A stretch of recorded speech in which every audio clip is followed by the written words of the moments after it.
Fue impuesto. Fue Orlando quien dijo, este es tu tema, así que tú te las arreglas para hablar de lo que es TAVI y si es para todo el mundo. ¿Qué hice? Ya se me perdió el señalador. Lo puse. Ah, míralo dónde está. Gracias. Sí, déjame cambiar anteojo por anteojo de lejos. Aunque en estos días estoy justamente en unos, tratando, hoy por cierto, buscar unos bifocales. Bueno, vamos al tema, TAVI. El TAVI en realidad es un anglicismo porque viene de una palabra que aunque todo el mundo lo habla y todo el mundo lo comenta, es el Transcatheter Aortic Valve Implants, lo cual significaría como implante transcatéter de prótesis valvular, TAVI. Así lo conoce todo el mundo y es el procedimiento endovascular para el implante o el reemplazo valvular aórtico. Como le decía Orlando, ¿es un procedimiento para todo el mundo?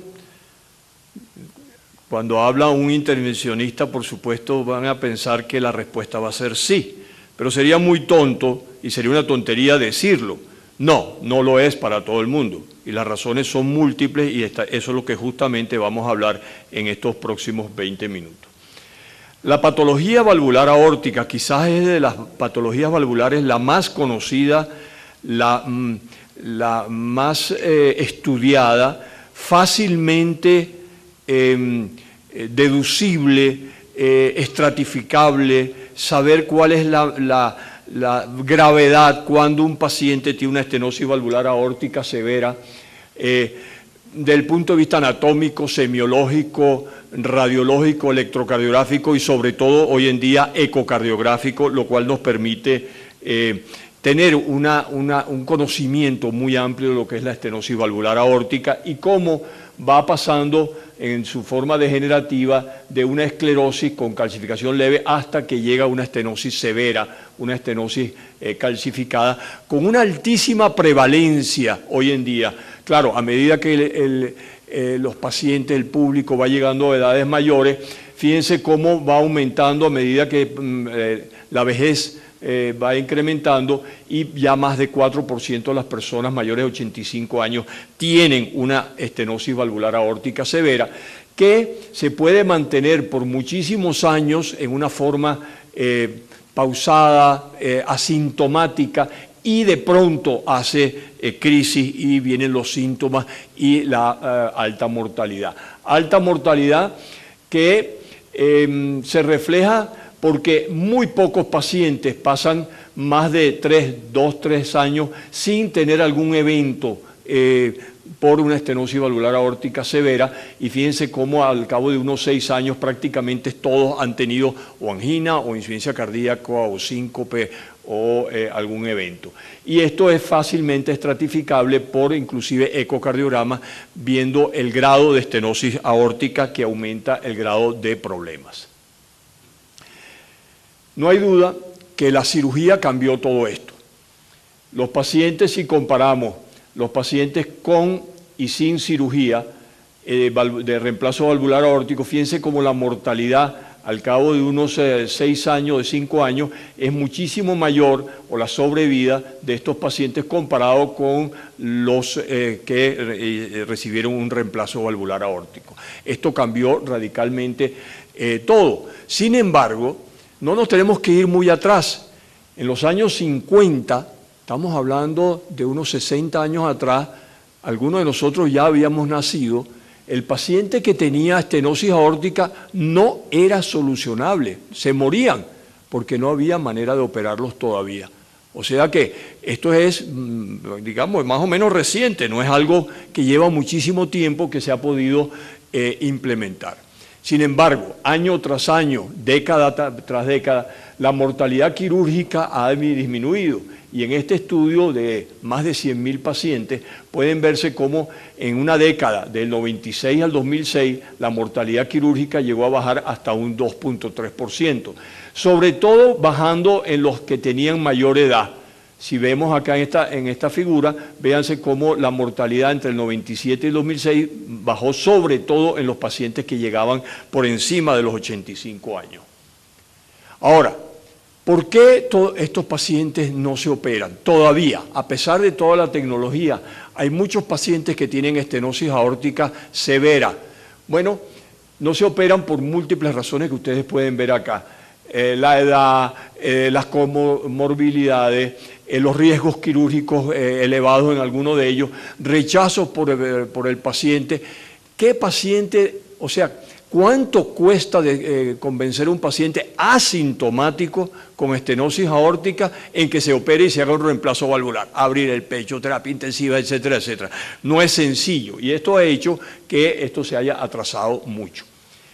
En cuanto a la mortalidad, yo creo que lo que ha ayudado más o ha perjudicado a los pacientes en cierta forma ha sido la posibilidad de predecir cuál es la sobrevida o cuál es la mortalidad de los pacientes que se operan de un reemplazo valvular aórtico. El STS, el score de los Thoracic Surgeons o el Euroscore han permitido, pero con mucha nitidez, si vemos lo que es predictivo en azul y lo que ocurre en rojo, que cuando se dice que un paciente tiene alta mortalidad, eso va a suceder. Y por eso se han clasificado en bajo riesgo los que tienen menos de 4% de mortalidad, intermedio entre 4 y 8 y mayor de 8 de alto riesgo, extremo por encima del 10%. Entonces, eso ha hecho que se operen pacientes de bajo riesgo, pero que no se operen los de alto riesgo. Y esto es una realidad. Los pacientes con estenosis valvular aórtica severa seguían muriéndose porque eran rechazados por la cirugía por la alta morbilidad, la alta mortalidad por su alto riesgo quirúrgico. Bueno, aquí fue cuando entramos nosotros prácticamente empujados por esta disyuntiva en la cual los pacientes no se operaban y se morían, en ayuda de los cirujanos cardiovasculares, tanto que nos ayudan a nosotros, pero en esta oportunidad fue una necesidad en la cual el doctor Alain Crivier en Rouen, en Francia, comenzó a buscar cómo hacer con estos pacientes que no eran operados porque tenían alto riesgo y se implementó hacerles una valvuloplastia, con un balón dilatar, entre comillas, porque dilatar una válvula calcificada es muy poco posible o probable, pero sin embargo fracturar el calcio y lograr cierta movilidad de esa válvula y hacerla menos estenótica fue logrado en base a esto.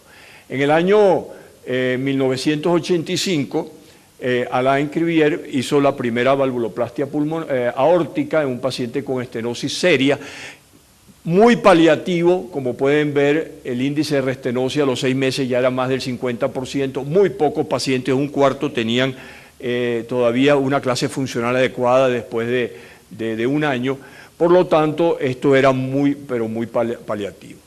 Se comenzó entonces a trabajar en el sistema de válvulas implantable por vía endovascular. Por cierto, se me olvidó decirles que apenas un año después, nosotros en el centro médico también hicimos la primera valvuloplastia aórtica en un paciente que no podía ser operado. Gracias a esto mejoró su situación lo suficiente como para que después se hiciera la cirugía de reemplazo valvular.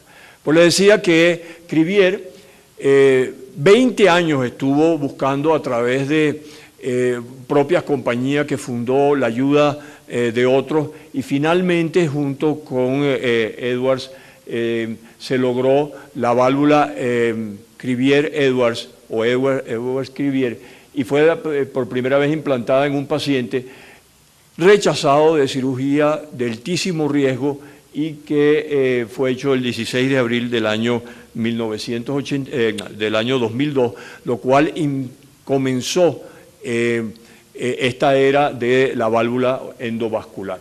Nada fácil, un sistema de entrega, se podrán imaginar el tamaño que tenían los catéteres en ese momento, montarlos sobre un balón en un stent que ya se obtenía para el momento y tuvo que ser por vía transvenoso, transeptal, darle la vuelta a la aorta porque no había forma de hacerlo como se podía desarrollar en el momento con catéteres sumamente, el sistema de entrega sumamente grandes que han ido evolucionando en el tiempo a los actuales de 18 French, 14 French.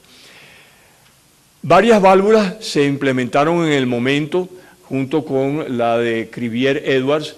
Bonhoeffer venía ya haciendo implantes en válvula pulmonar, sobre todo en pacientes con cardiopatías congénitas. Tuvimos la oportunidad con David Paniagua, centroamericano, de una válvula montada sobre un balón, y también apareció la Corval. Son las primeras válvulas, esta en Europa, en Francia específicamente, la de Paniagua, que también, José Antonio, esta diapositiva es muy demostrativa del interés, el ímpetu. Un año después, en el centro médico, junto con David, José Antonio, el difunto, que en paz descanse, José Beso, implantamos la primera válvula en forma retrógrada, o sea, por vía arterial retrógrada y no anterior a nivel mundial. Un paciente, de nuevo, con una fracción de eyección de no más de 15%, sobrevivió una semana y ahí tienen esto fue hecho el 3 de abril del año 2003, el momento en que se implantó esa válvula ayudada por un balón. En el 2004, ya comenzándose con las válvulas, quizás en una forma más organizada a nivel mundial, Crivier y Webb con la Sapien, con la Edwards, y Jean-Paul Labonne con la válvula, la Corval. Esta es, de nuevo, el primer implante en el Hospital Miguel Pérez Carreño de la válvula Corval en Venezuela. Este es la paciente, el resultado de ese implante, con todas las dificultades que no podemos ni queremos comentar. Sin embargo, tiene un dato quizás fundamental para lo que es la historia de la prótesis endovalvular aórtica, que es esta paciente es la paciente más longeva de todos los que se le ha puesto una endoprótesis. Actualmente tiene ya 12 años. Este fue un estudio de tomografía hecho a los 8 años, donde muestra la calidad de la válvula normofuncionante, y así fue progresando, sobre todo estas dos válvulas, la Edwards y la Corval, una abriéndose con balón, la otra autoexpandible, pero hoy en día ya estamos hablando de más de 100.000 válvulas puestas en cada una de ellas. Funcionan por vía, los dos sistemas pueden ser por vía femoral o por vía apical, la Edwards, lo cual prácticamente se ha disminuido muchísimo gracias a la implementación de la transaórtica, pero sin duda esto fue avanzando y la transfemoral fue quizás la que entre las dos válvulas se ha hecho más a nivel mundial. Los resultados fueron vistos de inmediato, en el cual se podía observar cómo caía de inmediato el gradiente y se mantenía así a través de los años, aquí en 2 años, y cómo aumentaba el área valvular inmediatamente y también se mantenía. Sin embargo, esto fue el entusiasmo inicial. Ahora venía probar que esto funcionaba, probar que se mantenía, probar que era al menos igual que la cirugía. Ese era el reto y por ahí se tuvo que avanzar con estudios aleatorios, multicéntricos, muy bien llevados, en los cuales se tenía que ver la eficacia y la seguridad de la válvula. Y se empezó por hacerlo comparado contra nada. O sea, pacientes inoperables, los cuales o no se les hacía nada o se les ponía la válvula. Y esos fueron los primeros estudios, el estudio Partner, que fue el estudio Partner 1, A y B. El que salió primero fue el B, que fue el comparado contra terapia sin cirugía. Y ahí se demostró rápidamente que si no se operaba a un paciente con estenosis valvular aórtica severa, que era considerado inoperable, si se dejaba a la evolución natural, tenía esta curva comparado con los pacientes a los cuales se le implantó la válvula Edwards, la válvula Sapien en su primera versión.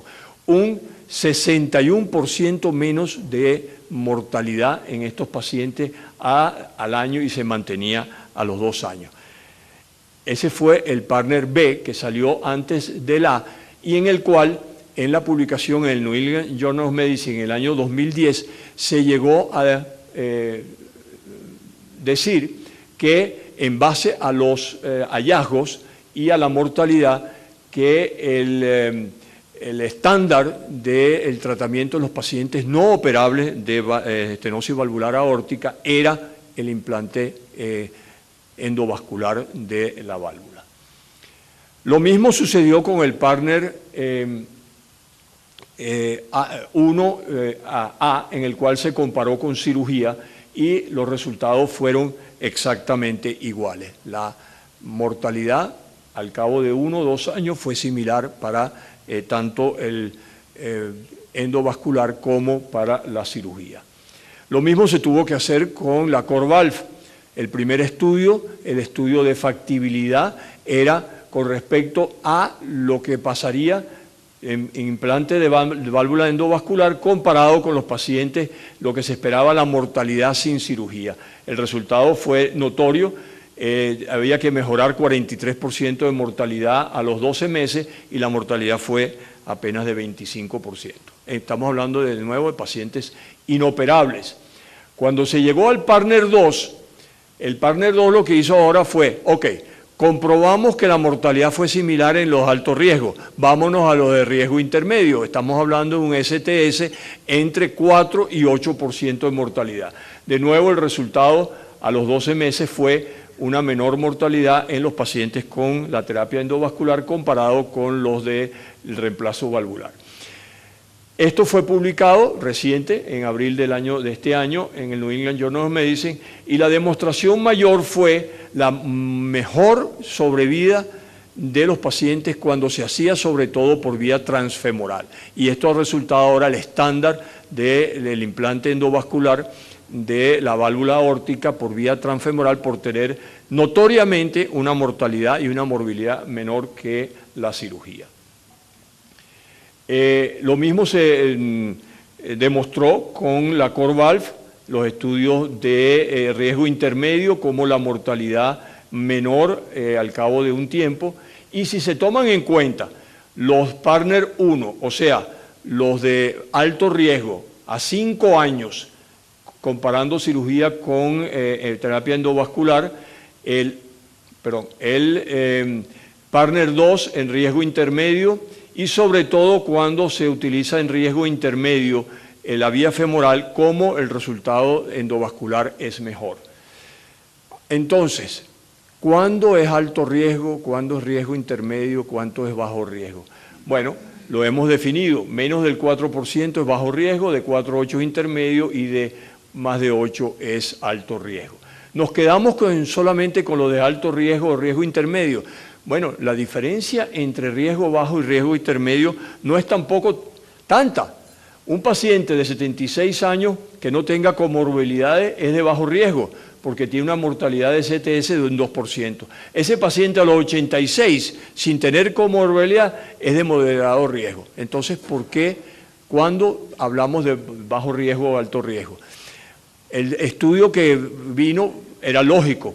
Vámonos a ver qué pasa con los de bajo riesgo. Y el Notion demostró que en los pacientes de bajo riesgo, es decir, por debajo de 4%, la mortalidad era también menor en los pacientes que a los cuales se le hacía terapia endovascular. Si tomamos todos los estudios que se han hecho hasta el presente comenzando por los pacientes de alto riesgo o de extremo riesgo y nos venimos hacia los de menos riesgo, la terapia endovascular en todos los estudios ha demostrado que tiene una mejor sobrevida. ¿Qué es lo lógico y qué es lo que se está haciendo en este momento? Estudios aleatorios de pacientes de bajo riesgo, tanto en Edwards como en CoreValve, para demostrar o no si se pueden hacer estos pacientes considerados de bajo riesgo.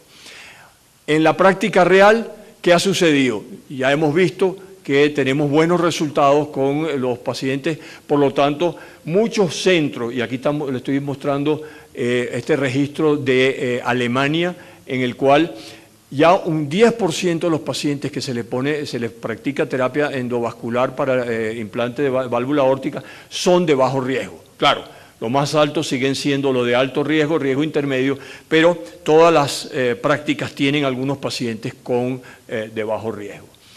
¿Por qué es lógico hacer entonces la endovascular? Bueno, es un procedimiento mucho más sencillo, más rápido, menos invasivo y ha demostrado que por lo menos es similar a los resultados quirúrgicos.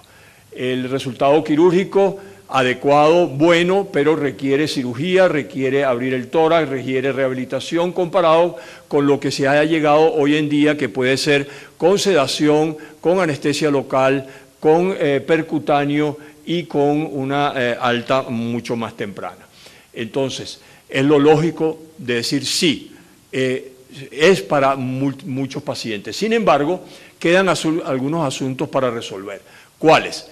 Regurgitación paravalvular ha sido un problema. Los pacientes con válvula bicúspide, más frecuentes cuando son más jóvenes. La calcificación severa, que impide la posición adecuada de la válvula en el anillo y en el tracto de salida. La posibilidad de obstrucción coronaria. La necesidad de marcapaso, al principio muy alta, casi de un 30%, y que se ha ido mejorando. El accidente cerebrovascular y finalmente algo de los quizás más importantes, que es la durabilidad. Las válvulas, tanto la Edwards como la Medtronic, la CoreValve, han mejorado, han tenido segundas generaciones en las cuales se han tratado de obviar estos problemas, estos asuntos pendientes, como han aparecido otras válvulas también, como la de Boston, la Lotus y otras, para mejorar el resultado de la terapia endovascular. Los de mayores riesgos para los procedimientos, lo que lo hacen más difíciles, ya lo enunciamos, la calcificación muy severa, sobre todo cuando se extiende al tracto de salida, los que tienen válvula aórtica bicúspide, que el resultado puede parecer muy bonito cuando lo miras de frente, pero miren cómo se ve esta válvula bicúspide cuando la ves 90 grados y te das cuenta que quedó achatada porque es una válvula bicúspide y tienes que hacer algo más, como dilatarla o ponerle otra válvula por dentro. Resultados de la insuficiencia valvular o paravalvular, que son un problema que termina con un resultado subóptimo que requiere o una dilatación o poner otra válvula adentro. Por suerte, los pacientes que cada vez son menores, que tienen una regurgitación valvular severa, inicialmente no son más del 10-11%, y sabemos que en el tiempo, aún pacientes con regurgitación paravalvular importante, va disminuyendo en el tiempo espontáneamente. Pero los que son severos tienen que ser tratados, porque no hay duda que aumenta la mortalidad a largo plazo si se quedan así, se quedan con una insuficiencia paravalvular importante comparados con los que no lo quedan. Estas válvulas, tanto la CoreValve como la Sapien, han mejorado al sistema, a la siguiente generación, la Evolut en la CoreValve, la Sapien 3 hoy en día para la Edwards, lo cual han mejorado todos estos parámetros y han reducido, fíjense cómo la CoreValve ha bajado de 9.6% de regurgitación importante a apenas un 3.4%, manteniéndose la Sapien con un porcentaje bastante bajo de regurgitación valvular. Nuevas válvulas, la Lotus, que es totalmente recuperable y reposicionable, lo cual ha ayudado muchísimo para mejorar los resultados y también que ha disminuido notablemente lo que es la regurgitación paravalvular, que prácticamente es nula con esta nueva válvula de Boston, la Lotus Valve, que, como les dije, es totalmente recuperable y cuando se entrega con muy baja probabilidad de regurgitación paravalvular. El nivel de implantación de la válvula, dependiendo de lo que tiene, de la implantación de las coronarias, ya sabemos que por debajo de 10 milímetros es muy probable que la válvula termine obstruyendo una de las coronarias, y tenemos manera, ya sabiendo de que esto puede ocurrir cuando es muy bajo o cuando hay mucha calcificación, de ya intubar y ya preparar previo al implante para poder hacer una angioplastia y colocar un stent. El marcapaso, que ha sido uno de los dolores de cabeza para la endovascular, al principio muy alta, sobre todo para la CoreValve, baja para la Sapien, se ha logrado reducir a niveles por debajo del 10% para las nuevas válvulas. Quizás lo decepcionante fue la Lotus, que lo ha mantenido alta como el talón de Aquiles de esta válvula. Sin embargo, mucho también depende de la forma que se implanta, y nosotros, a pesar de tener unas 47 válvulas implantadas, nuestra estadística de requerimiento de marcapaso está por debajo del 10%. Estamos hablando, Luis, creo que de 3 pacientes, si no me equivoco, lo cual es por 7%, quizás por la forma de implantarla lo más alta posible, y por otro lado, utilizar marcapasos solamente en aquellos pacientes que de verdad lo requieran. Por último, durabilidad. ¿Es durable? Tan durable como puede ser una bioprótesis. Los estudios que aquí les demuestro de la experiencia de Vancouver, que es la gente que tiene más experiencia con la Edwards a nivel mundial, estamos hablando de ya casi cercano a los 10 años, con la poca necesidad de hacerle una intervención a esa válvula, o sea que ha sido duradera, pero no hay duda que en una bioprótesis puesta quirúrgicamente o endovascular, mientras más joven se ponga, más probabilidades, esta es la línea roja, va a ser de que tenga que requiera una reintervención, porque se degenera más, y mientras más mayor se ponga, en una persona mayor se ponga una mecánica, más va a ser los problemas de sangramiento porque requieren anticoagulación. Así que mientras más adulto, mientras mayor sea la persona, menor van a ser los requerimientos de una reintervención, por supuesto, en una bioprótesis. Ahora, no es porque la mortalidad sea distinta, no, la mortalidad es igual para la bioprótesis como para la válvula mecánica a través de los años. Lo que cambia es el requerimiento.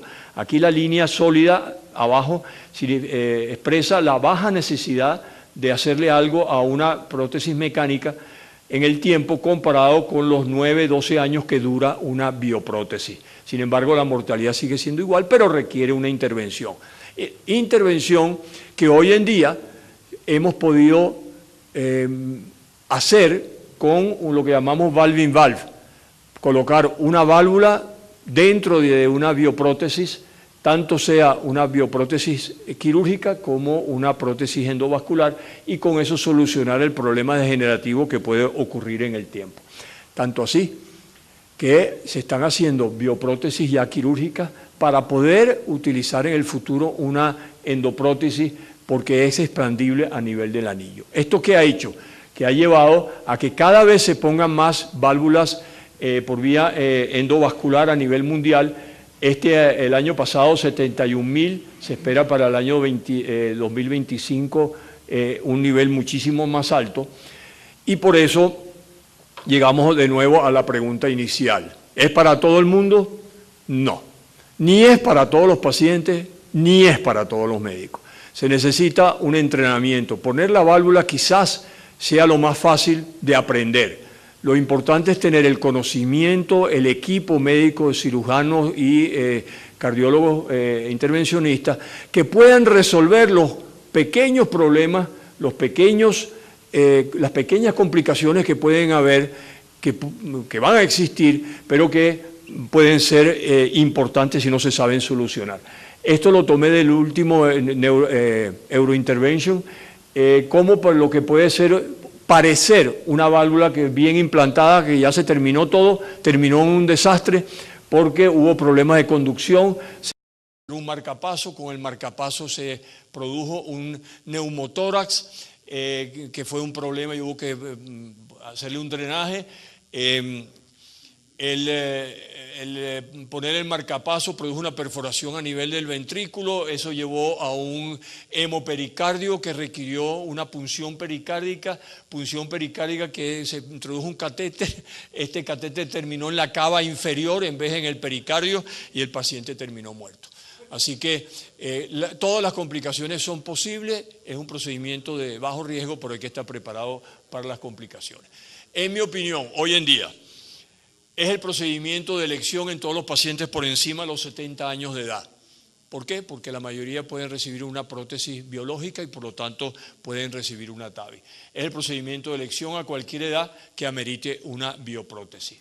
Y es el procedimiento de elección cuando el riesgo quirúrgico es moderado, alto o extremo, es decir, una mortalidad mayor del 4%. Como decía en Luis Parodi, la innovación, la medicina seguirá avanzando y nosotros nos seguiremos ayudando uno a los otros porque es la única manera de progresar. Muchas gracias.